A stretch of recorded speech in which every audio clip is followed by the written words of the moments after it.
ఇది tap water and ఇది alkaline water. మనకి ఇలా దగ్గరికి వేస్తే హైడ్రోజన్ కూడా కనబడతాయి. అన్నీ అవసరం 3 సార్లు. ఇది యాసిడిక్ వాటర్. కలర్ చూడవచ్చు కలర్. అండ్ ఇది థిక్ బ్లూ కదా. ఇది ఆల్కలైన్ వాటర్. ఇది acidic water, tap water. Danger. మనం అదే అయినా కానీ అవసరం కానీ కొద్దిగా తెలియవచ్చు ఇప్పుడు పెట్టించుకుంటున్నాం అనమాట.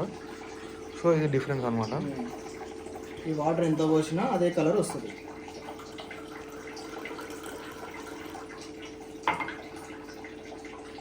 ఆల్కలైన్. దాని గురించి ఏమైనా తెలుసా? ఆల్కలైన్ గురించి ఇప్పుడు 80% వాళ్ళు కానీ ఇప్పుడు ఓన్లీ 40 నుంచి 45 అట్లా 50 వరకు ఆల్కలైన్ అనేది చాలా మంచిది. జనరేషన్ మొత్తం ఆల్కలైన్ వాటర్ ఇంపార్టెంట్. ఇప్పుడు pH లెవెల్ ఎట్లా చూపెడతాను? pH లెవెల్ మనకు 9.5